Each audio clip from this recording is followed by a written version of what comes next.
Oggi 24 marzo è la giornata nazionale che promuove lo sviluppo della lettura. È un'iniziativa nata nel 2009 che vuole sottolineare l'importanza della lettura. È un'iniziativa che vuole rivolgersi a persone giovani e a persone meno giovani, ma dovrebbe essere interessante un po' per tutti avvicinarsi al fantastico mondo dei libri. Pensate che nel nostro territorio, qui in Polesine, infatti ci sono delle iniziative che da anni sostengono l'importanza della lettura, l'importanza dell'incontro con gli autori stessi. Infatti in Polesine Incontri con l'autore è giunta ormai alla 19ª edizione. Una tappa di questo evento arriverà anche qui da noi nel comune di Bagnolo di Po.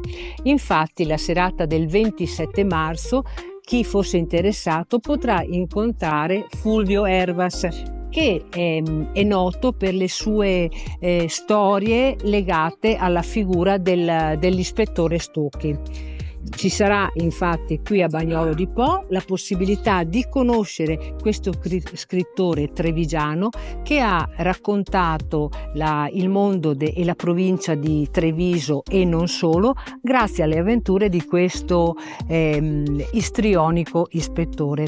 Se siete anche voi curiosi di conoscere, di incontrare, di parlare in prima persona con l'autore, io vi invito ad essere presenti qui a Bagnolo di Po la serata del 27 marzo.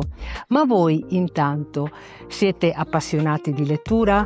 Siete ancora quelle persone che amano accarezzare il vostro libro? E soprattutto, quali sono le vostre letture preferite?